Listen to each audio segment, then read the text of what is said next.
Hai adik-adik, kembali lagi dengan Kak Rina di online Class 101. Kali ini kita akan belajar Bahasa Indonesia untuk kelas 5 dari buku Kurikulum Merdeka. Di bab 3, ekspresi diri melalui hobi.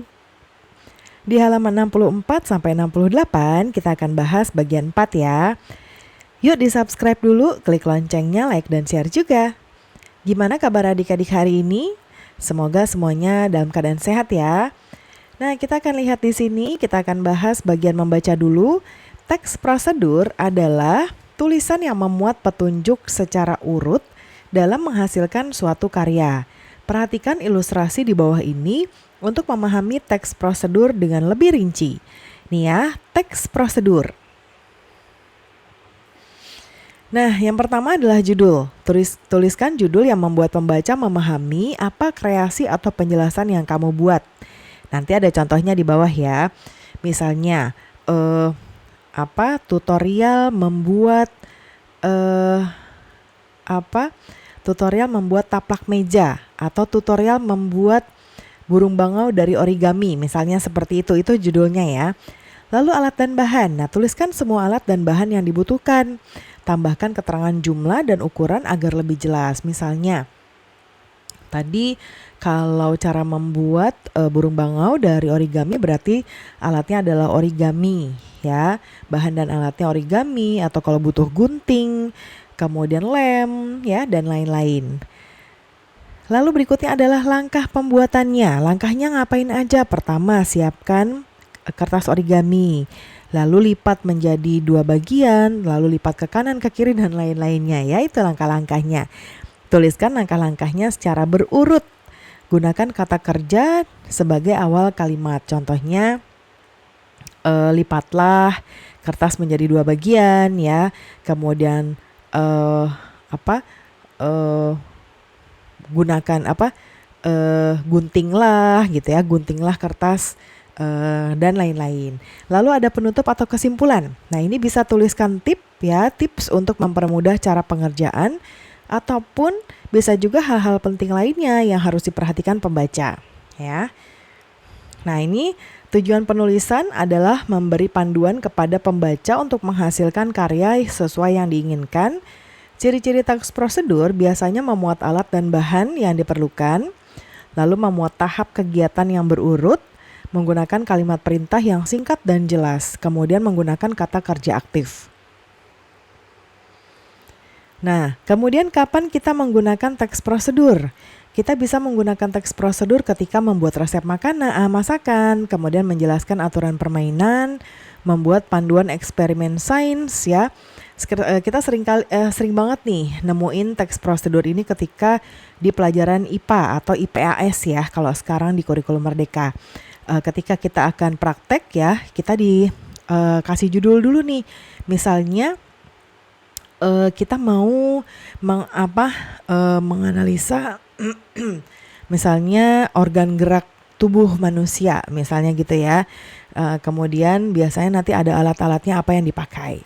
Kemudian memberi arah atau panduan. Nah, urutannya tadi seperti yang di atas.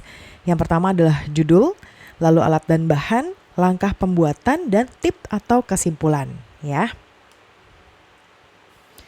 Nah, ini ada contohnya. Teks yang pertama adalah membuat jus buah menggunakan blender. Bahan alatnya adalah potongan buah, air dan es batu, kemudian blender. Ya, caranya siapkan potongan buah ini, lihat ya kalimatnya. Siapkan potongan buah, air dan es batu. Siapkan blender dengan kabel yang sudah tersambung ke panel listrik. Yang ketiga, masukkan potongan buah, air dan es batu ke dalam blender. Lalu yang keempat, tutup blender dengan baik ya dan nyalakan tombol pemutarnya. Kemudian tunggu sekitar 1 menit hingga buah menjadi halus. Matikan blender, sajikan jus dalam gelas. Nah, ini bagian akhirnya ya. Mudah bukan? Jus akan terasa lebih enak jika diminum dalam keadaan dingin dan segar. Ini tipnya ya, diminum dalam keadaan dingin. Nah, kemudian ada lagi nih. Kalau yang sekarang ini adalah cara mengoper bola pada olahraga bola basket ya. Alat-alatnya hanya bola basket ya, satu aja juga nggak apa-apa. Langkahnya sikap badan sedikit membungkuk dan condong ke depan, kedua tangan memegang bola dengan kedua siku tangan ditekuk, sehingga bola berada di dekat dada. Yang kedua, langkahkan kaki kanan ke depan sambil mengangkat siku dengan pergelangan tangan diputar ke arah badan. Lalu dorong bola ke depan sampai kedua lengan lurus. Gerakan diakhiri dengan melecutkan pergelangan tangan ke arah samping luar. Nah, ini tipsnya. Latihan ini sangat berguna untuk meningkatkan kemampuan mengoper bola setinggi dada untuk jarak dekat. Selamat berlatih gitu ya. Ini ada sumbernya juga nih ya. Nah, sekarang kita akan membuat latihan ya, membuat mie rebus ya. Ini ada kosakatanya, ada hidangkan, setelah, selama, mendidih, masukkan, angkat, panaskan, dan tambahkan. Nah, langkahnya ada di sini. Nanti kita masukkan kosakata ini ke dalam kolom yang kosong ya. Yang pertama ini adalah, coba kita lihat, panaskan air ya, pertama ya. Panaskan air dalam panci dengan api sedang. Setelah air titik-titik, nah kalau air tuh kalau dipanaskan mendidih ya. Ini kita coret yang sudah kita gunakan. Ya, mendidih yang di sini. Mendidih. Setelah air mendidih titik-titik. Nah, ini biasanya masukkan ya. Masukkan mie ke dalam panci. Lalu yang langkah ketiga, masukkan telur, potongan sayur, dan irisan bawang. Jangan lupa tambahkan ya,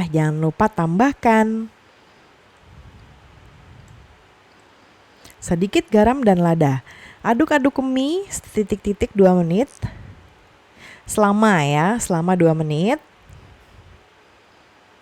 Selama 2 menit.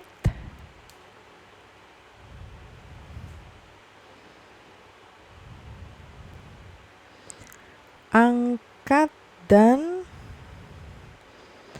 nah ini boleh ya Karina skip dulu, hidangkan ya, hidangkan udah, tinggal setelah dan angkat. Setelah matang di sini ya, setelah matang angkat dan hidangkan. Nah, berarti ada yang nggak kepake nih, yang nggak kepake tuh setelah ya. Bukan, setelah sudah angkat yang nggak kepake ya, karena udah ada di sini mungkin ini lupa ya. Oke, berikutnya perhatikan gambar di bawah ini dengan seksama. Gambar di bawah ini menunjukkan prosedur mencuci tangan yang benar menurut petunjuk dari Kementerian Kesehatan. Sekarang urutkan kelima kalimat di bawah ini agar menjadi sebuah teks prosedur mencuci tangan yang benar.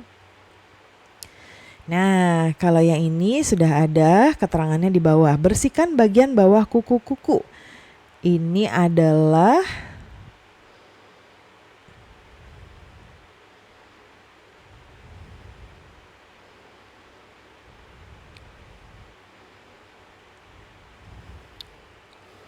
ya, yang ini tuh 4 ya, ini. Bersihkan bagian bawah kuku nih, dia lagi bersihin bawah kuku. Kemudian basahi seluruh tangan dengan air mengalir ini ya, yang ke-1, gambar 1. Keringkan tangan dengan handuk tisu, itu gambar nomor 5 ya. Kemudian ini gambar nomor 5, kemudian gosokkan sabun. Nah, ini gosokkan sabun itu nomor 2. Bilaslah tangan dengan air bersih mengalir hingga tidak bersabun lagi. Oh, itu berarti yang nomor 3 ya. Nomor 3 ya.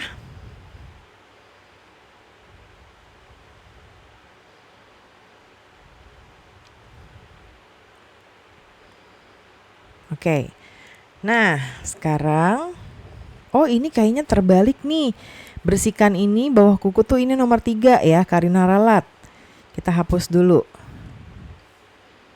Ini yang bilaslah tangan dengan air mengalir. Ini berarti nomor 4, gambar 4, ini gambar 3 ya. Jadi urutannya yang satu ini untuk gambar 1, urutannya sih benar ini ya, 1, 2, 3, 4, 5. Tapi keterangannya itu dia acak. Ya, jadi mulai dari sini, nomor 1, basahi seluruh tangan dengan air bersih. Nomor 2, yang ini, gosokkan sabun ke punggung, telapak dan selajari. Lalu bersihkan, yang ini bersihkan sampai bagian bawah kuku. Lalu yang keempat, bilaslah tangan dengan air bersih mengalir, no ya. Kemudian yang kelima, keringkan dengan handuk tisu ya. Nah, pembelajaran kita sudah selesai nih adik-adik. Semoga pembelajaran kita kali ini bisa bermanfaat. Jangan lupa di-subscribe, klik loncengnya, like dan share juga. Terima kasih sudah menonton sampai akhir. Mohon dimaafkan apabila ada kesalahan dalam perkataan maupun dalam materi yang diberikan. Sampai jumpa di pembelajaran berikutnya.